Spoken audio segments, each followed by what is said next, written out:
nossos milhares, quiçá milhões de fãs, hoje, com muita alegria, eu tenho a honra de bater um papo, que é o treinador do Clube do Remo, Mazola Júnior. Professor Mazola, seja bem-vindo ao canal É Nós Queiroz, muito feliz de tê-lo aqui. Eu que agradeço a oportunidade, né? Eu acho que é um fato inédito, eu não tinha conversado contigo ainda.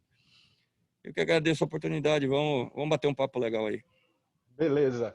Professor, como a gente tem pouco tempo, tinha muita coisa a falar de carreira e tal, mas a gente vai consolidar isso, obviamente, no Clube do Remo, né? E eu queria começar esse papo. Eu faço alguns conteúdos, às vezes ao vivo, depois das rodadas. E uma das coisas que eu digo, em cima do que eu vou lhe falar, eu queria que o senhor, discordando ou concordando comigo, fizesse a análise. Começou com a história dos 3 volantes para deixar o Eduardo livre. Depois veio a famosa e famigerada história dos 4 volantes. Eu até brinquei no último jogo que você pode até dizer que o Gelson, que é o cara que joga ali pela direita, ele é bom jogador, ele é mau jogador. Mas você não pode dizer que nesse esquema o Gelson é volante, porque ele não é. No gol contra, ele estava na área, em várias. Então, assim, eu queria que tu explicasse para a galera. São 4 volantes, são 4 meio-campistas. O que é o esquema que tu está botando que está causando esse alvoroço, Mazola? Bom, vamos lá. Eu te agradeço a pergunta, sabe? Porque você em nenhum momento você questiona. Você faz a pergunta muito mais no sentido esclarecedor e com conhecimento técnico do que propriamente uma crítica à nomenclatura. O que as pessoas estão criticando é a nomenclatura. Só que o futebol evoluiu muito e algumas pessoas ainda não evoluíram. O futebol hoje é dividido em 3 setores: linha defensiva, linha média e linha ofensiva. Essa história de volante, de meia, de atacante de beirada, de centroavante, de lateral, de central, isso evoluiu muito. E automaticamente evoluiu a nomenclatura. Mas, na realidade, não deixa de ser tudo a mesma coisa que era antes. O Gelson está tendo essa oportunidade, essa sequência naquela posição, porque nós estamos tendo inúmeros problemas naquela posição, com o Djalma no departamento médico, desde que a pandemia voltou, com o Parker, que não está conseguindo se adaptar ao lado do campo. A gente vislumbrou, eu não quero levar o Eduardo para o lado do campo, ficar fazendo o Eduardo correr atrás de lateral. Perfeito. Então, a gente vislumbrou que o jogador teria uma característica para fazer essa saída de trás para frente com uma certa velocidade, porque a passada do Gelson é muito longa. Enquanto o Gelson dá uma passada, os outros têm que dar 3.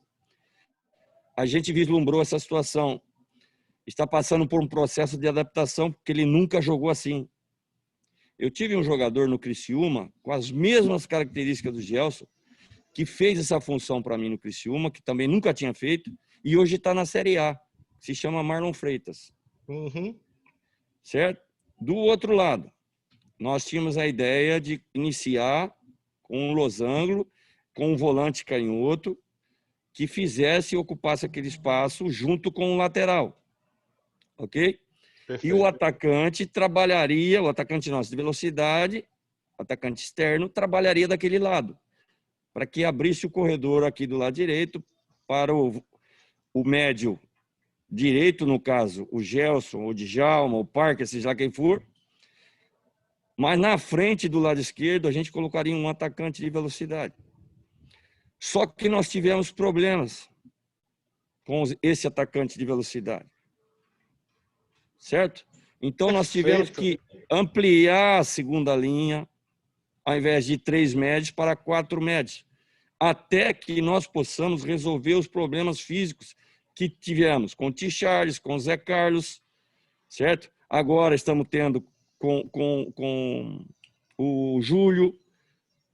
E nas situações, algumas situações que nós precisamos colocar ali, ou os moleques da base ou o próprio Robinho, nós não tivemos um rendimento que gostaríamos de ter.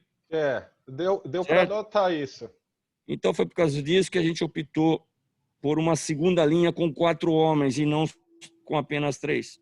A partir do momento que nós tivermos T-Charles operacional, o Gustavo operacional, uma maior maturidade dos meninos da base, no caso do Wallace, no caso do Ronald, a gente volta com a linha de 3 e não será mais a linha de 4. E acaba, né, Mazola, que acaba que te dá possibilidades de jogar com uma e jogar com outra.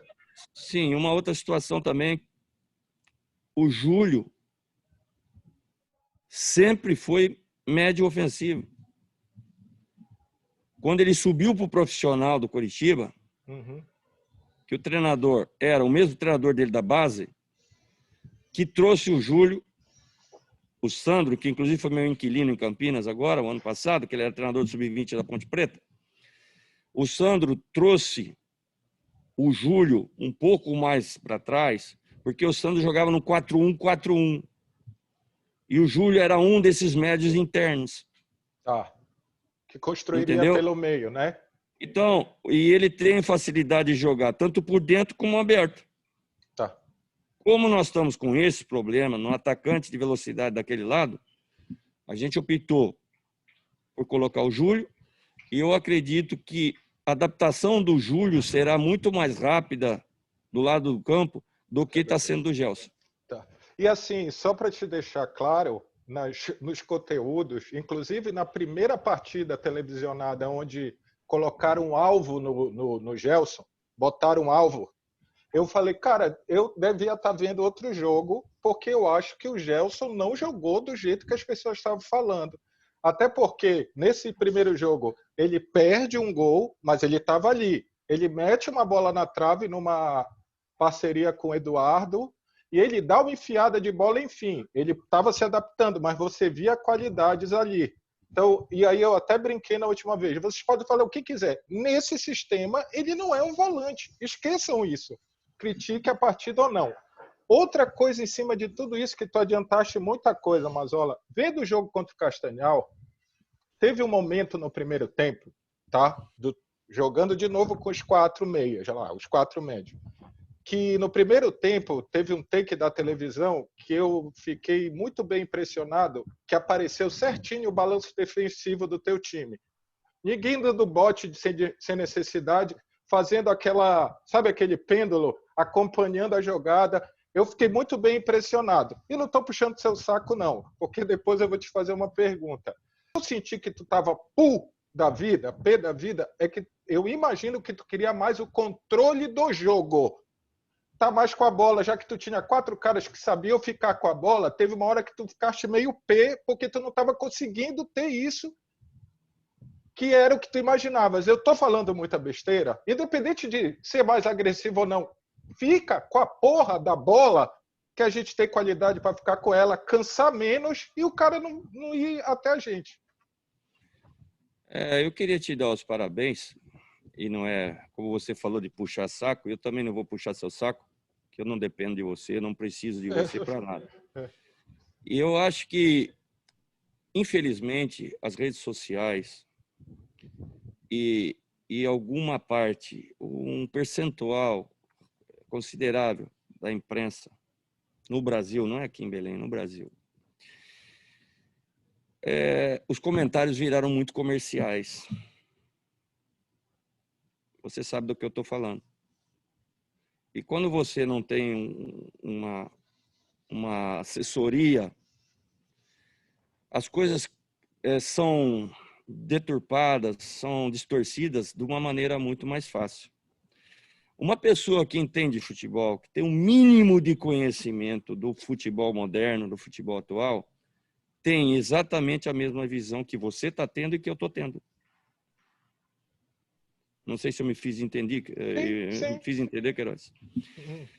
Então, me surpreende, porque eu, sinceramente, volto a te dizer, eu não acompanho redes sociais, eu não sou disso, de ficar pendurado na internet o dia inteiro, porque eu acho que a rede social deu voz a muitos ignorantes do futebol deu voz a muitos vigaristas do futebol, deu voz a muita parte comercial do futebol, certo? Certo, E eu entendi. acho que isso aí está sendo muito prejudicial para os profissionais sérios e competentes que existem no futebol brasileiro. Haja vista essa campanha absurda, imbecil e até certo ponto irritante que estão se fazendo contra os treinadores brasileiros. Né? Você sabe que isso é pago. Isso é pago pelos canais que não transmitem o futebol brasileiro, pô. Só um imbecil que não vê isso. Voltando ao time do Remo, eu fiquei pé da vida, como você bem mesmo disse, porque nós nos acomodamos com os encaixes na marcação. E nós erramos demais na transição. Na primeira parte, nós tivemos 2 contra-ataques contra equipes do Castanhal. Um tinha 3 nós contra 2 deles. E outro tinha 4 nós contra 2 deles, nós não fizemos o gol. E foi isso que estava me irritando. A perda de troca de passes na zona central do campo, na linha média do campo, em que a gente não conseguia trocar 3, 4 passes. A bola já voltava para o Castanhal. Entendeu? Mas isso tudo é uma parte do processo do trabalho. Começa-se sempre numa equipa, começa-se sempre de trás para frente. Certo? Perfeito. E eu acho que na parte defensiva nós estamos já muito perto do que nós pretendíamos. Era outra pergunta. Não vamos nos esquecer que nós tivemos 25 dias de trabalho no Clube do Remo, e aí houve uma paralisação de praticamente 3 meses, uma reformulação pequena no grupo, mais importante. Porque eu não posso, o Clube do Remo não pode fazer como era antigamente, que você mandava, chegava o treinador, mandava 20 embora e contratava outros 20. Nós não vamos fazer isso. Então, tem certas situações, alguns jogadores que não estavam rendendo, mas a gente não pode mandar embora.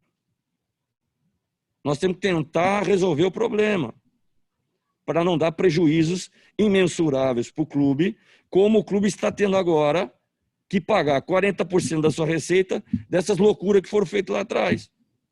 Então, o torcedor tem que entender isso aí. Eu sei, sim, eu sei mais do que ninguém aqui dentro, que alguns jogadores não renderam o que tem que render. Só que não fui eu que contratei, eu não estava aqui, e eu não vou dar esse prejuízo para o clube. Meu presidente vai me mandar embora se eu fizer isso. Se eu vier com uma lista de dispensa de 15, 20 caras. Você entendeu? E isso que as pessoas têm que começar a entender um pouco melhor isso. E parar de ser muita emoção e muito comercial quando se faz um comentário. Entendi. Então, a única situação que eu acho que nós estamos precisando melhorar, sim. Estamos precisando trabalhar mais? Sim, lógico, a sequência vai acontecer isso. Nós estamos no 4º jogo pós-pandemia. O mundo parou, gente. O mundo parou. É isso. É isso. Certo? Perfeito. Então, é normal que aconteçam esses erros. É normal que aconteçam lesões. É normal que aconteçam, vamos dizer assim, oscilações Perfeito. individuais e coletivas. As grandes equipes do mundo, com os melhores treinadores do mundo, com os melhores jogadores do mundo, com as melhores condições de trabalho do mundo, tiveram esses problemas. Veja o Barcelona, um exemplo de ontem, gente. Por que o Clube do Remo vai continuar a ser massacrado em algumas situações que não há motivo racional para que o Clube do Remo tenha esse tipo de situações, de comentários, de fomentação de coisas negativas e que não são verdades. Para quem tem o conhecimento técnico mínimo do futebol moderno, como você mostrou para mim que tem, está muito claro as coisas, gente. Só critica e só não vê quem não quer, quem não sabe ou quem tem outros interesses comerciais por trás disso tudo. Entendi. Era uma coisa que eu ia te perguntar. Primeiro, fisicamente nem era para você estar no auge, porque se tiver vai ter problema quando precisar estar, né? É a primeira coisa. Mas a outra pergunta, eu vou no que tu falaste, Mazola. Falaste, óbvio que algumas perdas, alguns jogadores que não estavam ainda no nível que eu queria, me fizeram mudar o que eu estava imaginando. E tu também falaste que um time começa de trás para frente. Já te falei e vou repetir. Acho que defensivamente, falei isso na live, vai ser muito difícil botar o Remo numa sinuca de bico, pelo que parece, a não ser que desande alguma coisa. E ofensivamente, as tentativas, pelas faltas de opção, né, de opções, estão começando aos poucos. Eu tenho uma opinião que é o seguinte, e aí quero te perguntar, a tua ideia é deixar o Eduardo não correr atrás do lateral, mas mais perto de onde ele consegue ser decisivo? Eu imagino que sim, que é tipo meio atacante, um cara que está perto da área o tempo todo. Por quê? Ele não tem mais preparo, apesar que ele está voando. E uma coisa, segunda pergunta, eu estou detectando no Eduardo uma coisa que eu nunca tinha visto, que era uma liderança além da técnica, liderar mesmo. Faz isso, vem para cá. Mas tu queres colocar o Eduardo, tipo, sei lá, um segundo atacante ou meia atacante para ficar mais perto da área? Sem esse papo de ele vai ficar lá sem marcar, que eu sei que tu não gosta disso. Ele vai ter que contribuir. Mas é a tua ideia? Feita a leitura mais uma vez. Você jogou futebol, estudou futebol, fez algum curso de treinador, alguma coisa? Não, eu acompanho muito futebol, vejo vocês falando, até para discordar, porque eu acho que, assim, para eu te elogiar... Você é jornalista ou você Não, montou esse canal de curioso? montei o canal porque eu não via ninguém falando de futebol do jeito que eu achava legal. Eu falei, vou fazer. Aí, É graças uma a Deus... grata surpresa. Pelo menos alguma coisa boa a internet e as redes sociais Obrigado, Rafael. deu. A ideia é essa que você falou. Eu, desde que aqui cheguei, eu sempre falo isso para as pessoas, mas não é, o mérito não é meu, cara. O mérito é do jogador, porra. Nós temos que valorizar mais e responsabilizar mais também os jogadores. É Eles que isso. são os grandes artistas do espetáculo. Eles é que são os caras que decidem. E quando eu estava negociando com o Remo, eu perguntei do Eduardo. O Eduardo está aí, mas não está jogando? O que está acontecendo? O Eduardo está no departamento médico. Ele fez uma pré-temporada espetacular, papapá, ele está focado, ele está isso, ele está aquilo. Ele casou com uma mulher, está super sossegado, e papapá, e pupupu. Não tem mais nada de La Musique. Aí eu peguei e falei assim, ué, e o que está acontecendo que ele não está jogando? Acho melhor ele voltar então ao que ele era antes. Bom, aí cheguei aqui. No dia da minha apresentação, nesta sala onde estou agora, eu pedi para reunir os jogadores e a diretoria, né? Que eu já dou o recado já logo no primeiro dia, como as coisas funcionam. E o Eduardo não estava na sala. Eu falei, ué, cadê o Eduardo? Porque eu conheço o Eduardo, trabalhei contra o Eduardo e desejei contratá-lo desde 2011, quando o Eduardo era o jogador, um dos principais jogadores daquele Náutico fantástico, que subiu para a Série A em 2011, que tinha aqueles três malucos na frente, Eduardo, Chiesa e Rogerinho, uma baita de uma defesa, um tripé de volantes espetaculares, que era Everton, Eli Carlos e Darley. Eli Carlos na Série A muitos anos depois, Darley a mesma coisa, está no Fortaleza até hoje. Everton jogou vários campeonatos brasileiros de Série A. Eu conheço o Eduardo e tinha a intenção de contratá-lo desde aquela época, porque no segundo ano meu no esporte, nós quase perdemos o Marcelinho Paraíba. E eu imaginava o Eduardo na função que eu tinha preparado o Marcelinho no esporte. Depois disso, eu vim bater de frente com o Eduardo de novo aqui em Belém, em 2014. E hoje no Brasil, devido a toda essa situação da Lei Pelé, da garotada saindo muito nova daqui, os negócios estão falando muito mais alto do que qualquer outro tipo de situação, é difícil você encontrar um jogador com a característica do Eduardo. É isso mesmo que você falou, é um meia ponta de lança, é um meia ofensivo, e ele tem um poder de decisão muito bom. É isso. Certo? Ele toma umas decisões muito boas. Ele é o cara mais lúcido do elenco. E quando eu cheguei aqui... Não? Aí eu já discordo de você. Não, para essa a função. Lá na frente hoje. Sim. A lucidez do jogo, de entendimento de jogo. Desculpa. Não foi menosprezando ninguém, não. Eu tive uma conversa com o Eduardo em particular, eu e ele. Porque em 2017 aconteceu uma situação que eu pedi a contratação dele no Vila Nova. Inclusive, cheguei a conversar com o pai dele, tudo e tal. E a coisa acabou não fluindo.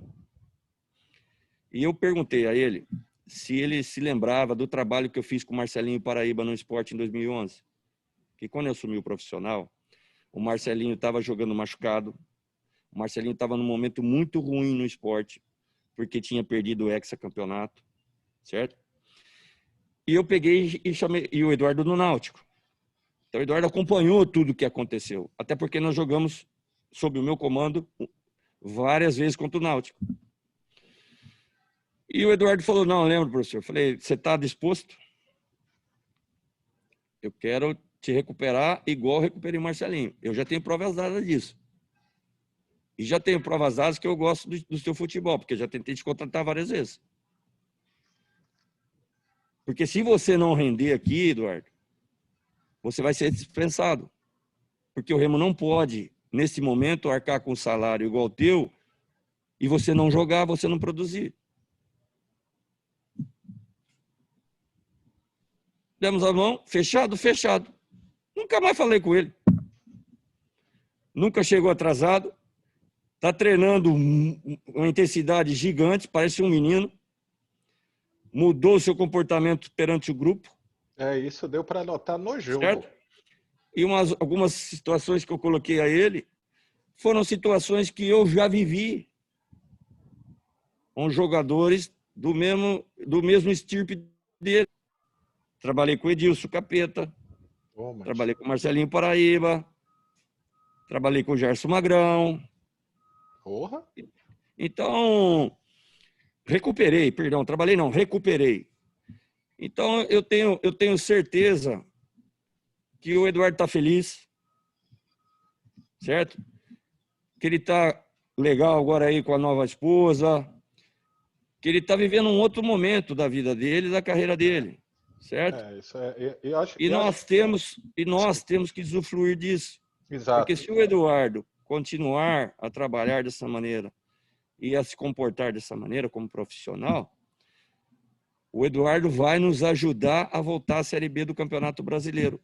E ele sabe que ele tem uma chance de voltar à Série B do Campeonato Brasileiro com 34 anos. É essa. É se ele subir o Remo. É isso.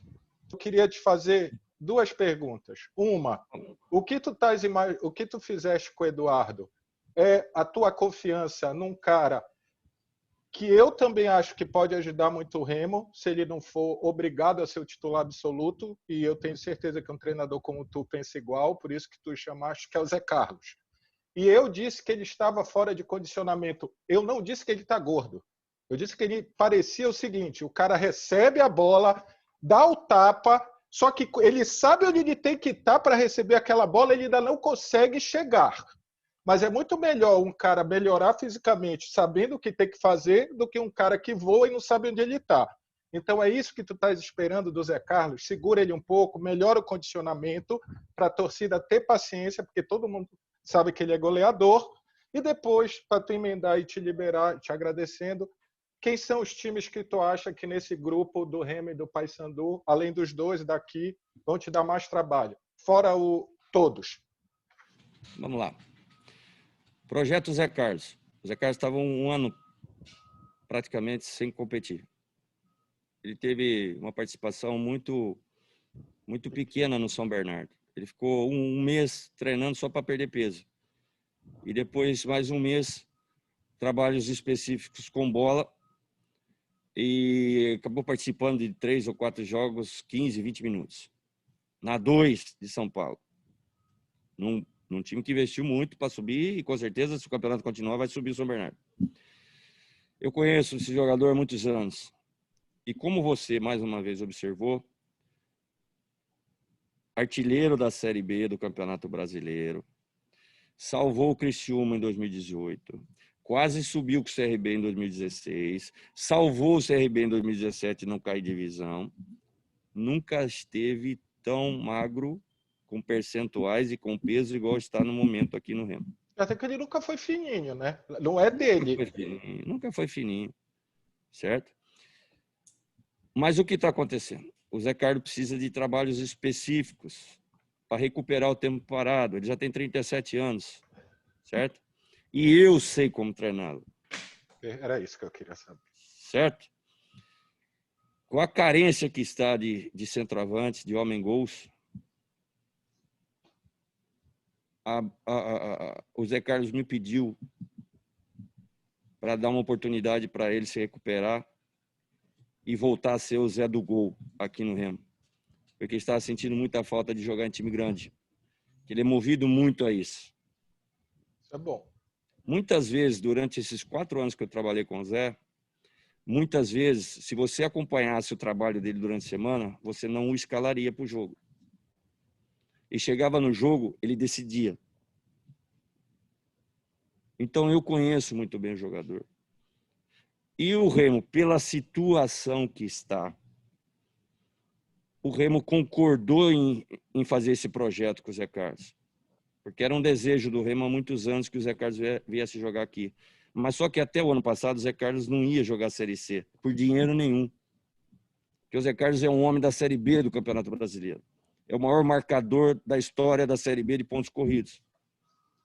Certo? Perfeito. E nesse projeto, podem ter certeza que o Clube do Remo não vai ter prejuízo algum com o Zé Carlos. Porque se nós chegarmos à conclusão que não vamos conseguir recuperá-lo, o contrato dele será rescindido e ele vai receber o dia que ele trabalhou, apenas. Então fica bem claro isso aí para a torcida se aquietar e acreditar em mim, no que eu estou falando. Acreditar no presidente, no que o presidente está falando. Não em algumas pessoas mal intencionadas que estão colocando palavras nas nossas bocas, minhas e do presidente, que não são verdadeiras em relação ao seu Zé Carlos. Todo mundo aqui dentro sabe, diretoria, presidente, que foi um dos que entabulou o projeto Zé Carlos, certo? Sim. Os números do projeto, treinador, executivo de futebol, todo mundo está sabendo qual foi o projeto. E que esse projeto não vai dar prejuízo nenhum para o Clube do Remo, não. Zé Carlos não veio aqui para roubar o Clube do Remo, não. Como alguns tendenciosos, maldosos, estão falando aí nessa negócio de rede social aí. Certo? E eu conheço muito bem esse cara. Eu trouxe a família dele aqui, toda. Certo? E não são poucos, hein? Ele trouxe por conta dele. E não são poucos. Certo? Só filho, Zé tem 8 filhos. Eita, sabe fazer gol e filho, né, pai? Zé Carlos está totalmente independente financeiramente. Jogou muitos anos fora do Brasil. Até o ano passado tinha contratos de Série B e por upgrade de Série B, que é totalmente outro planeta, de Série C. Então fiquem sossegados que ninguém veio aqui para roubar o Clube do Remo, não, e prejudicar o Clube do Remo. Em relação às equipes da Série C da nossa chave, ao contrário do ano passado, essa chave aqui, até pelo apelo popular que tem, as grandes bandeiras, é uma chave mais complicada. Também acho. Mais competitiva. E seria... Apesar desse problema da falta de público por causa da pandemia. É isso. Mas as camisas, as tradições são muito maiores do que do grupo lá de baixo. As pressões sofridas são iguais, um Santa Cruz sofre. Eu acredito que e mesmo algumas equipes mais novatas nessa competição, caso de Manaus, caso de Jacuipense, o fato da situação inédita vai ser um fator de motivação muito grande. É uma chance. No caso deles, é uma chance. A Jacuipense é uma equipe de empresários que tem uma parceria muito forte com a Vitória da Bahia. que é um dos clubes, voltou a ser um dos clubes mais formadores aqui no Brasil. Eu acredito que vai ser uma disputa muito acirrada entre os 10, para ver quem fica entre os 4. Aí começa outro campeonato. Sinceramente. Eu vou esperar, peço permissão para você, que você entenda, Queiroz. Eu vou esperar as 6 primeiras rodadas. Pode ter, toda permissão, porque quando me pergunta eu peço 4. Nós dividimos, assim como na Série B, a gente divide em 4 etapas. Perfeito. Nós dividimos a Série C em 4 etapas. Primeiras 6 partidas, 12ª rodada, 18ª rodada e o torneio final, que não é mais mata-mata, são 6 jogos. Mudou o campeonato. Preferiste? Muito mais. Para mim, a Série C já cabia 38 rodadas. Eu acho que seria muito mais justo. E isso, inclusive, defendo na CBF, nos cursos que eu fiz na CBF. Na minha ideia, e a prova está aí com a do Azul, né? Viu aí o que aconteceu, né? Os níveis de audiência da Azul, com o Remo, com o Paysandu, com o Sampaio Correia, enfim, com o Náutico, enfim. Você trabalha com mídia, você sabe do que eu estou falando. Com certeza, sem dúvida. E eu acredito que eu vou poder te dar essa resposta, Queiroz, a partir quando chegar a 6ª rodada. Não, perfeito, perfeito. Tá bom? Mas, olha, eu vou te agradecer. Tinha muito papo sobre futebol, mas eu sei que tu tem que treinar, porque senão o Fenômeno Azul vai ficar agoniado. Eu não quero atrapalhar a alegria do Fenômeno. Então, assim, muito obrigado, cara. Espero que tenha curtido. E quero só te pedir para quando tiver com mais tempo, a gente faça um novo conteúdo para a gente falar de futebol, com calma, trocar ideia, tu me ensinar um pouco, bater um papo e tal. Pode ser? Prazer. Será um prazer. Em relação ao Fenômeno Azul, vou aproveitar essa oportunidade que você deu. Não. Eu sei que pandemia, que temos que ter cuidado, temos que ter precaução, e aqui nós estamos tendo, né? Mais um teste aí, não teve nenhum jogador, ninguém na comissão técnica contaminado aqui no Remo. Estamos todos limpos para o jogo do Ferroviário. Trabalho muito bem feito pelo Dr. Jean Clay, do Departamento de Saúde, que lidera, né, o Departamento de Saúde do Clube do Remo, o apoio da diretoria em cima disso. Eu sei de tudo isso. De que nós temos que pensar na saúde, temos que pensar na pandemia. Mas te confesso que está muito sem graça, sem o Fenômeno Azul. Uma saudade louca, né? Eu estou sentindo muita falta da torcida pulsando ali. Eu sou um cara extremamente que vivo disso. Né? Sou habituado a esse tipo de habitat e estou sentindo muita falta do apoio do Fenômeno Azul. Jogar naquele mangueirão vazio aos mosquitos é muito ruim.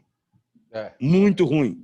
Eu estou numa torcida gigantesca para que essa situação seja resolvida o mais rapidamente possível e que a gente possa voltar a contar com o Fenômeno Azul a pulsar dentro dos nossos ouvidos, dentro do nosso coração, porque a gente tem certeza que o Remo vai ficar muito mais forte quando o público voltar aos estádios.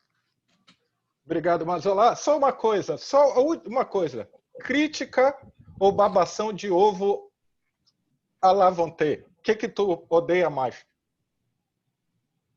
O cara que te critica, ó, isso aqui não tá bem e tal, que tu ouve, ou aquilo que só fica babando ovo? Não. Os anos disso aqui, eu estou muitos anos nisso, sabe, cara? Depois um dia eu te falo minha história toda. Eu entrei dentro de um clube profissional de futebol, tinha 10 anos de idade. Estou muitos anos aqui, vivendo esse ambiente. Já trabalhei em todas as divisões de futebol brasileiro, já trabalhei no exterior, muitos anos. Já vivi em 5 países, 30 cidades no mundo. Então eu sei quando uma crítica é profissional, é construtiva, assim como eu também sei quando uma crítica é maldosa, intencional e venal. Venal, é isso o termo. Certo? Então, eu não gosto nem de um e nem do outro, dessas duas situações que você colocou. Eu gosto de críticas profissionais, porque aqui no Clube do Remo eu sou profissional. Perfeito. Eu não sou nem baba-ovo e nem crítico com ninguém. E até porque para você poder elogiar, é bom você criticar. saber tanto elogiar quanto Lógico, criticar. Pô, mas lógico. olha, foi melhor do que eu imaginava. Muito obrigado, boa sorte e sucesso. Bom treinamento e bom jogo amanhã. Eu que agradeço a oportunidade. Obrigado. Valeu, grande abraço. Tamo junto.